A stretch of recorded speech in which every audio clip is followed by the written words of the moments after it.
So the site is located in the southern part of India, which is in Tamil Nadu. It's exactly located at 12 kilometers away from Chettinadu, where the architecture of its own has been established since the British era.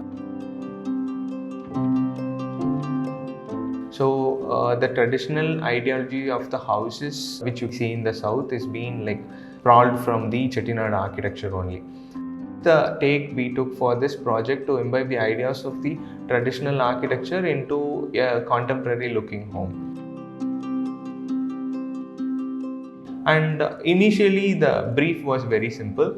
The client wanted to have a bigger front yard and they didn't want to have any open courtyard.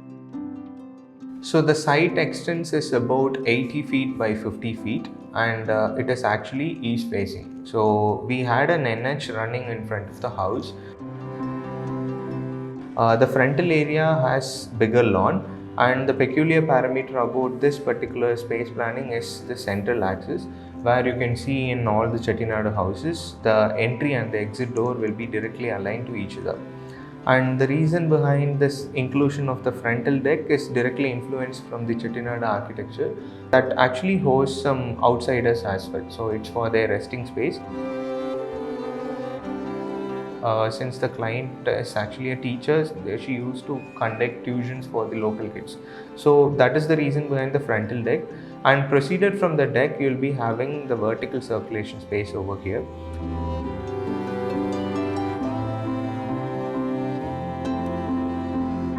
Once you get into the house, you'll be getting into this open planning of dining, kitchen, puja and the lounge area, where this is the space the family uses to the maximum.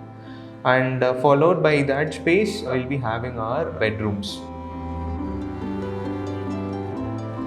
So the houses has been like fully segregated as in like public, semi-private and private space.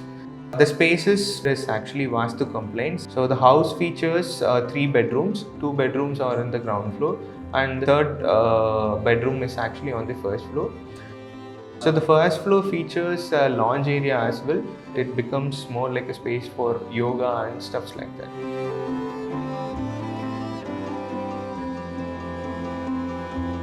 And then we had to add on this spatial attachment as an additional program that behaves more like a temperature barrier of the house.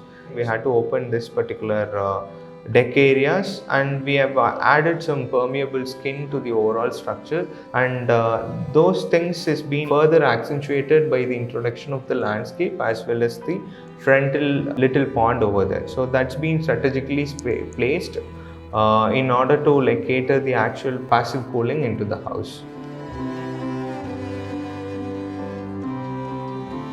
The earthy material palette we took is actually from the context of the house. So the intention of the overall design is to make the building more breathable so that like it won't trap any sort of heat inside. So we have given like smaller openings from the ground floor to the first floor so that like the stack effect can take care of the things. So even though the house is being like strategically placed in such a way that it gets more of the sunlight as well as the wind breeze, the existing like heat will be propelled from the house with the skins which we have introduced over there. So right from the scratch, we have decided to go with some sort of vernacular materials. The materials you see in this house is being procured within a 50-kilometer radius. The idea is to combine all the natural elements into the house. And as a source next to our hometown, we had this Athangudi city that actually manufactures these floor tiles. So we have actually customized those tiles to fit into our contemporary looks as well.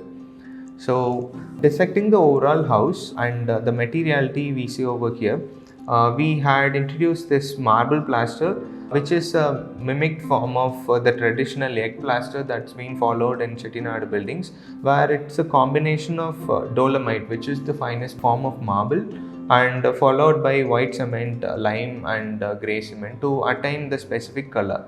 So that's been like precisely applied on the surfaces where we get more of the heat from. Pillar slab technique is being introduced into the house, and the terracotta for that particular technique is being excavated from the site itself, and it's been heated in a local kiln and put it back to the site. The terracotta roof, which is made out of Fill-A-Stab technique, is being experimented on the ground floor, and after the client's approval, we had to replicate the same sort of thing on the first floor as well. The jali you see over here is from Bangalore Tile Company. That's been factory made as well, but that gives you more of this thermal comfort along with this natural look to the building. And the existing trees which was there at site has been uprooted, and again those things is being made as planks, and it's been kept for the shuttering of the concrete as well. So the idea is to retain the soul of the tree into the house. So dissecting the eastern facade, it has the combination of concrete, steel, Fill-A-Slab. We have a frontal deck that projects, that's been inspired from the Thinnai, and we have a floating sort of column which is made out of steel.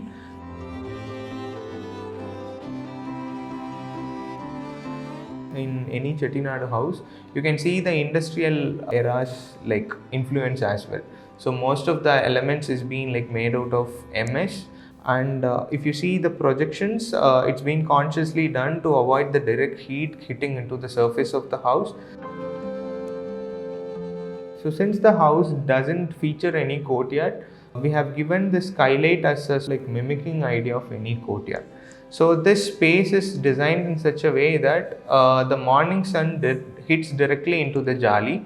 Until 8 to 9 a.m. you will be getting the dapple light effect into the interiors, and once the sun rises, the sun will be entering through the skylights. So the space you see over here experiences the sunlight throughout the day. And the frontal cap you see over here is fully made out of steel and concrete, so it's a composite structure. So further explaining on the material palette, entering into the house features steel grey granite, and that proceeded by the frontal lobby, where the side wall is being made out of the marble plaster. We have hand-picked flowers and leaves from the context, and we have put it over there. So the leaf imprints you see over here is more like a welcoming part of the house. The central appeal to the house becomes the main door. In general, in South, we used to introduce the steel gates over here. But in order to revive the aesthetics of this place, this particular door is being designed in such a way that it camouflages into the wall itself. So it's a sort of combination of steel and marble plastered door. Once you get into the house, you'll be having this Kota stone and Jaisalmer stone finishes. And we have used this Vietnamese white marble as well as the accents. Wherever there is a difference between the material, we have introduced brass beadings. Usually the Chettiars use more of the brass utensils, so the house itself features those sort of material palettes. We have this master bedroom where you can see the combination of Athangudi tile and the locally procured wooden flooring over here. And the surfaces are well treated with the marble plaster, so that the temperature of the house retains more cooler than the outside environs. That followed by the first floor, you have Kota flooring altogether, and the master bedroom features again the combination of Kota and Athangudi tiles. This is a composite jali we have designed using the locally procured special made bricks. The rods are introduced from the ground level itself, and the brick is being made in such a way that it makes this particular part of the house more breathable. So the space next to it is going to be the puja. So the client wanted to have a bigger puja space. We have virtually expanded it by using a collapsible door over there. And once that space opens out, that space becomes more like a congregation space. And that is the core intention behind introducing a vertical garden into the house itself. So that space retains 6 degrees cooler than the outside environs. The house features two kitchens. One is the actual kitchenette sort of setup, and the other is maid's kitchen. The kitchenette features natural wood flooring along with the surfaces being treated with Vietnamese white marble. And the same sort of like natural material palettes flows to the bathrooms as well. So the house is being further sensitized by contextualizing the landscapes as well. The frontal steps is being like curated by the existing boulders that was presented at the site. So you can see the raw finish of the frontal entrance, whereas the edgy finish of the deck area. So that's the actual amalgamation of what we are trying to explain it as a statement through this house. So even a Polynesian mawa you see over here is being like procured from the stone at the site itself, and it's been like crafted using the local artisans. So that's considered more like a handrail for elder people to climb on. That also like expanded as to introducing more of the tropical landscape. So the major takeaway from this project is all about the art of collaboration. So during the process, we knowingly or unknowingly collaborated with more of the artisans, the clients, the structural engineers. So we believe that contextualizing any project is the next way forward in the field of architecture.